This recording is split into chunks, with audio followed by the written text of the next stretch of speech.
Hey everybody, welcome to Mr. GameBot. I am Brandon, and joining me today for some Dawngate action is my friend and colleague, Mr. FatSeaTurtle. Hello. He is our designated Dawngate pro for the evening. Yep, I am. I'm here to answer questions. I guess Brandon had a lineup of questions that he wanted me to answer, and I'm here to kind of help him, guide him through this Dawngate experience. Rigorous road. I only had a short tome to ask Mr. FatSeaTurtle. Yeah? So, okay, well, starting off, right off the bat, Mr. Turtle, what do you think separates this game from other MOBAs? Why would people play this versus League or Dota? Okay, that's a good question. This game is a lot like other MOBAs. You have your champions with their set of spells, and each has different item builds, and it has all that same kind of jazz. But in this, there's 2 lanes. The jungle is a lot different, and the item systems and how the money system works and the roles are just so completely different that I love it. Anybody who's played this, well, most of my friends we all play League, and anybody who tries this game, tries Dawngate, just loves it. So I'm really infatuated with how awesome this game is. And just it doesn't separate too much from other MOBAs, but if you are a big MOBA player, you can really see the differences. Mm-hmm. Mm-hmm. And it seems like if you're good at League, you can also pick up this game pretty easily. Yeah. Also, if you're good at Dota, I have friends who are pretty good at Dota too, and they pick this up in a snap. It's a very new, friendly game for someone who's just starting with MOBAs. Okay. Well, I guess another question would be, because I know we were all there at PAX and we actually got to meet the developers, and then you said that you have recently had some matches with them.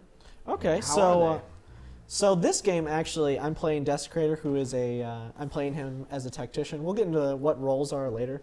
But this game, in the bot lane, I think our Makila, our AD carry, is our power carry, is a developer. I'm playing with Waystone Vex this game, who is a designer. So that's pretty cool. Also, the devs have been very heavily in this game. Like, you'll always see them streaming on Twitch or doing other stuff. I recently had a game against 4 devs where I went 15-3, owning the devs, but still lost because of their superior coordination and just all-around cheating. I can only imagine was cheating.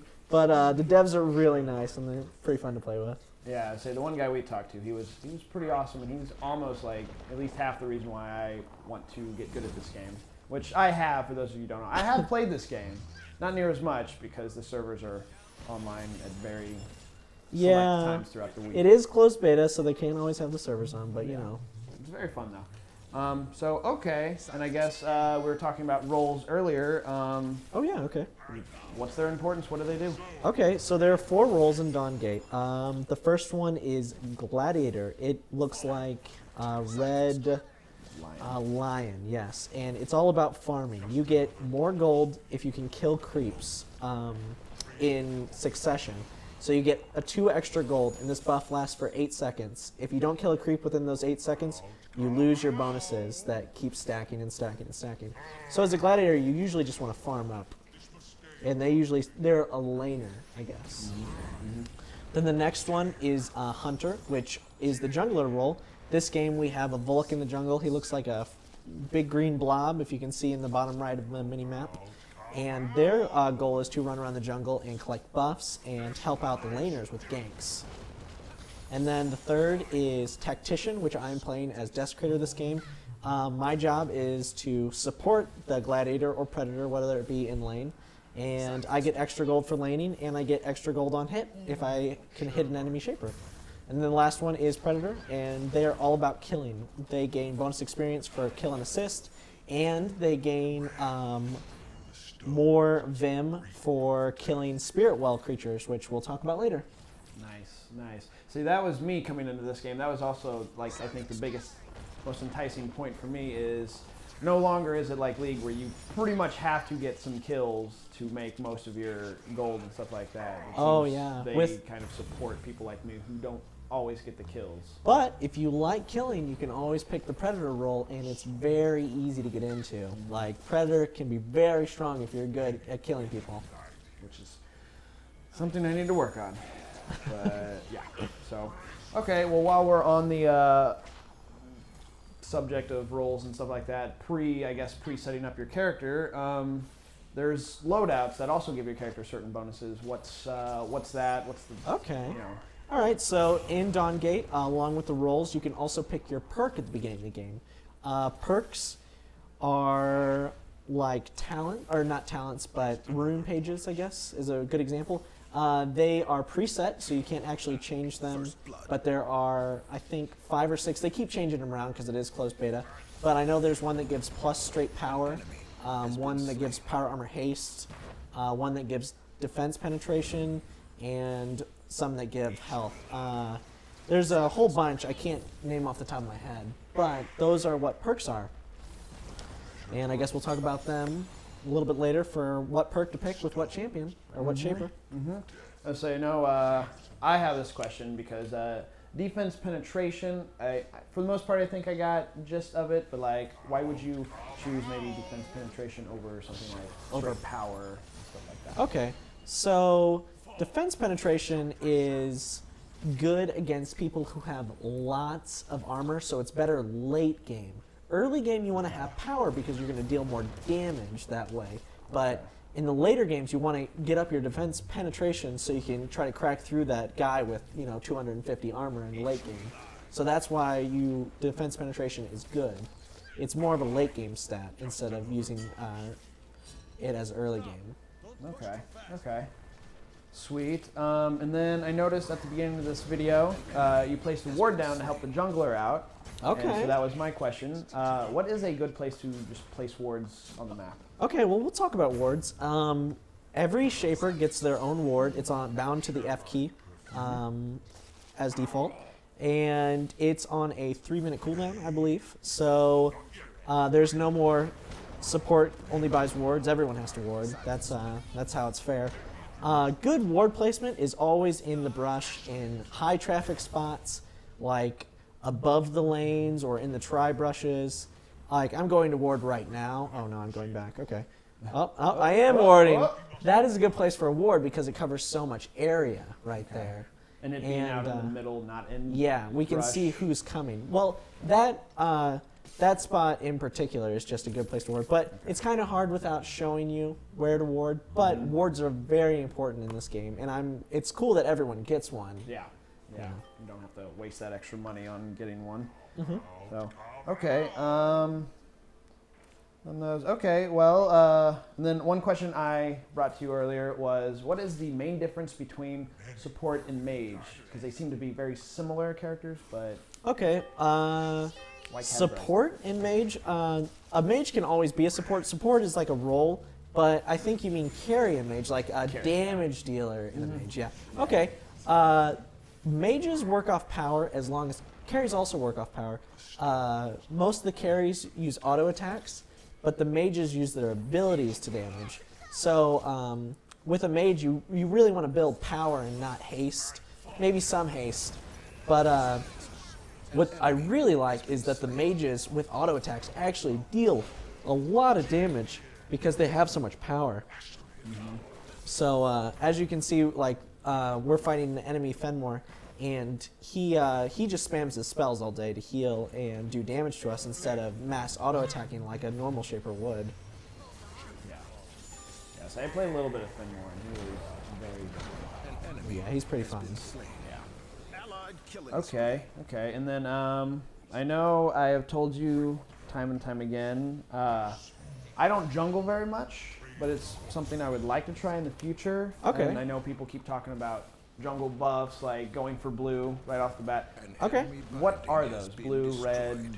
Okay. Any of those? So in Dawngate, there are 3 different buffs besides the parasite buff in the middle. The first one is the one that spawns directly in the middle of your 3 on your side. It is the blue buff, and it's from the mushroom people, and it's blue. It gives you haste bonuses and % bonus haste at the late game. The next one, which is I guess since we're on blue side, it's the southernmost buff. It's the Murlocs and it's green, and that gives you power and percent power. And the last one is the northern buff, which is orange, and it gives you armor and percent damage reduction whenever you're going around the jungle. They're all really important when jungling because they give the most XP, and if you can steal them away from the enemy jungler, you're going to have a lot of success, and making sure you always get your 3 buffs is the way to go when jungling.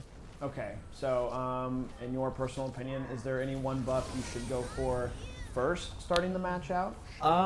That depends. There's 2 different ones. Usually, you don't want to start out haste. I made that mistake early, but you can start out any one, but haste is definitely the one that's going to give you the most trouble because people can counter you the easiest. Okay. I usually go for power when I start. The green buff at the Murlocs, or the fish people, and that one has a lot of success because I can quickly move over to the orange and then go in for a gank. Okay. Okay. So, I guess that pretty much overall covers how to be an effective jungler as well. Well, I wish I could have like it's a long list, but jungling is, it's extensive, but it's not that hard to get into if you're new. If you're new, you want to focus on those buffs. Those buffs give you so much experience. I cannot stress this enough. Also, another buff, it's not a buff, it's another camp. It's called money pigs. They spawn directly north or directly south. They're 2 pigs that give you a lot of money and a lot of experience. They spawn at 4 minutes, and they are crucial to a good jungle. Like, jungling actually focuses around buffs and money pigs. That's how important they are. Okay. So when you're jungling, you pretty much just want to farm the big camps and stay away from the little camps because you're not going to get as much experience. So when I'm in the jungle, I'm always looking for when my buff's going to be up, and if it's up, I need to run there and pick it up before the enemy jungler can get to it. Or I ward aggressively and try to steal someone else's big buff, because if I can steal that buff, it doesn't matter if they got a kill in lane. I took their buff and I got a level off that buff almost, and they may have gotten a level and helped their laner out, but if I just shut them down a small bit for what they shut down my lane. So I cannot stress how important it is to take these big buffs. They're really, really crucial to a good jungle. Okay, okay. Well, moving right along, and I know one of the differences, the big differences between this game and like League and Dota is there's these little things called spirit wells. Okay. What are those, and can they potentially make or break the game if you have like all of them versus having none of them? Okay, so spirit wells are a new kind of like Dawngate thing. They spawn in the kind of diamond center. You can see on the map that we have all 4, which it means your team has a huge lead. And these spirit wells spawn workers, and the workers will grab gold from their like little piles, and they will drag it and bring it into the spirit well and give you a gold. Now that 1 gold, up at the top you can see it's currently 45 to 0. Those are the workers, how many workers you have, and they build up until they hit a cap of 75, I think, as for 4. But that is how you get your gold per minute generation. So if you have all 4, that means the enemy team is getting a very low gold per minute, and you are going to boost way past them. And what I see, a lot of people don't actually care about the spirit wells. That's what I notice, at least. Like, they don't understand how they work. They don't get why do I need them if I can just kill champion or shapers all day? Why do I need this gold generation? And a good way to come back from when you're behind is to take those spirit wells and just steal them away from the enemy and back out, because it's going to be, I think they respawn on 3 to 4 minutes. It's quite a while. Yeah, but it is good gold generation for when you're behind, and it's good gold generation from when you're ahead. Putting a lot of focus on the spirit wells is not usually a good thing, but if you're behind, you do want to focus spirit wells. And a lot of people are debating, should I go for a spirit well or should I get a tower when I just got a kill? What should I go for? And if you can get a tower and you feel safe enough, because spirit wells are usually going to be safer, the more safe route. It's better to get a tower, but do not put like spear walls in the corner. They are a great tool and definitely one of the ways you need to win a game of Dawngate. Yeah, that gold, man. Gotta get that Vim. So, okay. Let's see here. And I guess I know earlier you mentioned when we were talking about buffs, you mentioned the Parasite. And I know he grants you like party buffs. What is the best time to go after the Parasite and get the buffs and stuff like that? Okay, so Parasite spawns in the middle of the map. He's that big red dot on the mini-map, right in dead center. He actually changes. He grows as the game gets longer. Like in the beginning of the game, he is kind of easy to fight. You know, you can't solo him, but if you take 3 or 4 people, you probably could kill him in the early game with just a low-level ragtag group of shapers. And then in the mid-game, he does the same. He grows up a little bigger, and then in the late game is when Parasite becomes very crucial, and he becomes this monstrous thing with a bunch of crazy abilities that do way too much damage and own a party. And usually, if you're winning and you start the Parasite and everyone's at half health and the enemy team comes in, they can really mess you up. And Parasite is definitely a way to win or to lose a game if you're behind or ahead. But the buff that he gives is, I'm pretty sure it is a power, health, haste. It's just a huge buff that gives a shield too. And they gave it a new animation recently on this beta. And he gives you global gold for killing him, 500 at the late game, which is crazy how much gold that is. But Parasite is, he's very important if you want success, but he can also, if you're not prepared for him with ward coverage and health, he can really mess you up. Okay. And I know he gives you different buffs depending on which like evolution form he's at. The one you mentioned, is that his final evolution? Yeah. Okay.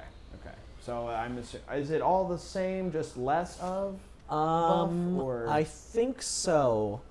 I'm not sure if the buff is better, because usually you only get those early Parasite kills if you're playing with a group of people who know each other. I only play a lot of solo queues, so we don't go after Parasite in the early game. That'd be too coordinated. Okay, yeah, because I know when we were talking to developers at PAX, they said that they have made them to where you can pretty much take them on at any time. So. Yeah. So, okay, cool. I guess, and I'm kind of just jumping around here. This is more of a general MOBA question anyways. Very important though, last hitting is something that I have been practicing at, just haven't quite mastered. What is the main key to mastering last hitting? Okay, so last hitting is kind of tricky. Let's say you're playing a carry who's playing Gladiator, because their whole kit is focused around last hitting. So you want to make sure you always get that good last hit. You want to pick your perk. This is where perks come in. You want to pick that plus 15 power perk. It's going to help you last hit. And just the more you play, the more practice you're going to get at last hitting. I can't stress that enough. Like when I started playing MOBAs, I was a last hitting fool. I couldn't hit anything. I would auto attack the creeps, and then they would get low, and then a creep would take my last hit, and I'd rage. But But last hitting in this game is based on, if you have a lot of power, that's going to help you last hit a lot better. And that's probably a good start for learning how to last hit. You'll get the general rule of how much health you can go for before you take that last hit. Okay. But the thing that is going to help you get there is that plus power and learning how to want to carry. Okay, and then is there a way, like, do you always test it out on a minion, like to see how far you take the bard down before you kill it? Or? Well, when I last hit, I like to auto attack a lot because I enjoy pushing the wave to the tower. Okay. That's like a different strategy, but you can test to see how much damage you do. You'll get in a general range. The more you play, the more you're going to know how to last hit. It's going to just be automatic. You're going to know how much damage your auto attacks do on this certain champion that you enjoy. Okay. And yeah. Okay. Last hitting is just like it comes. It'll come naturally. You don't have to force anything. If you're bad at last hitting, you're gonna be bad for a little bit. I'm sorry, but you'll get there. Don't worry. Oh, yeah. Okay, well, going, I guess, a little bit more Dawngate specific. Okay. There's a bunch of different characters, a bunch of different roles. Which characters do you think suit which roles the best? Okay, so that's a really good question, actually.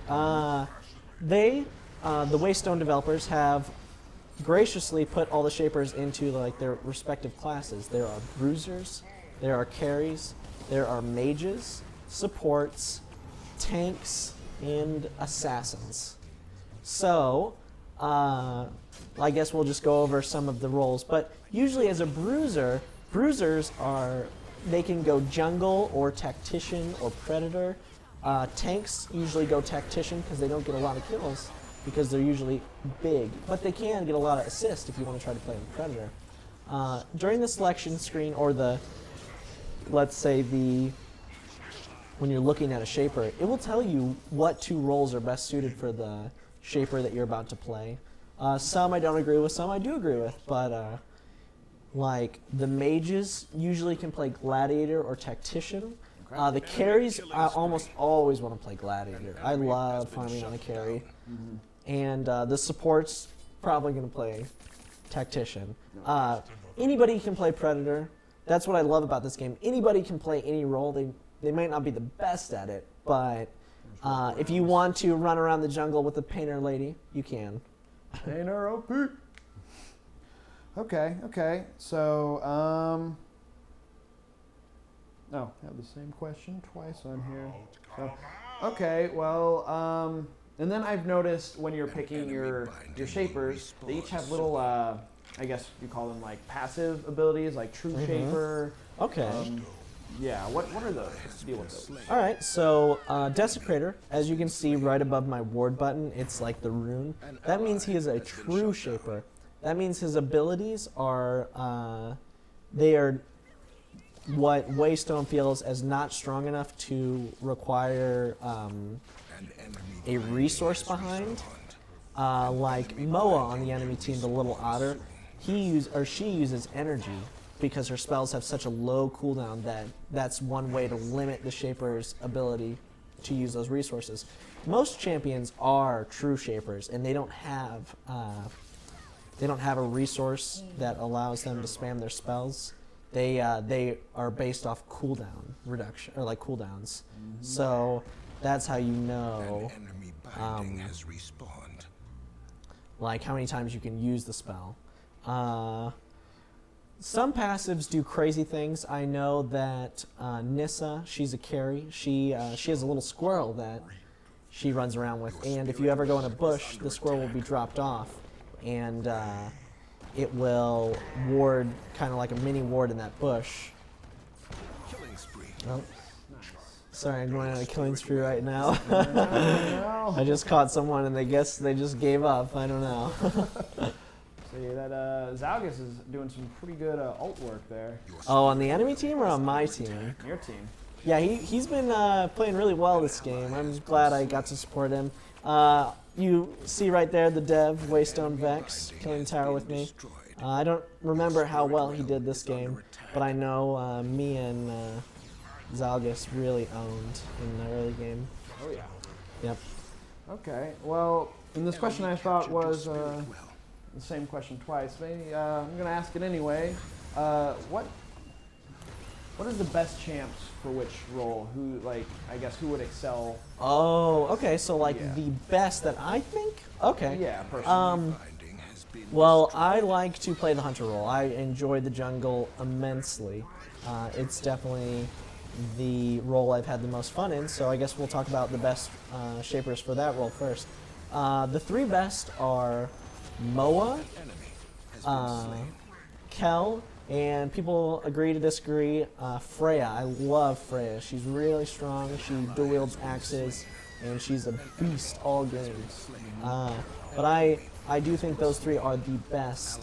Some of the best carries are the carries they give you. Nissa, Varian, and Mikkel are all really strong. They each have their own set of skills and roles that they are in. So the best predators, I would have to say, are Cerulean and Kindra. Everyone hates when there's a good Kindra on the other team that's playing Predator because they usually just get crushed. And then what I consider the best supports would have to be Renzo. He can stun and put shields up. Desecrator, because his CC is insane. This game, if you've been watching, usually no one can get to me because of my crazy amount of stuns, slows, snares, silence. Range on all of those attacks. Yeah, I do enjoy Desecrator. And another support is Divs because he's so mobile. He's that little, everyone calls him the flying cheese puff because he flies around the map and he just looks like a big walking cheese puff. Yeah. Nice. Okay, all right. Well, I guess moving right along to a little something else. I guess the items. Oh yeah, look, we're right on the items too. No, perfect. All right, Let's well, get into it. there is 6 basic items: life, resilience, will, power, time, and hunger. I'll go into them in a little more detail. Health, the first one, life, gives you health. It is used to branch into the other 3. There are 3 levels to the items. There's basic, advanced, and legendary, I believe. Green, blue, purple, respectively. And resilience is armor. Then you have magic resist. You have power, haste, and lifesteal. So those are the 6 main basic.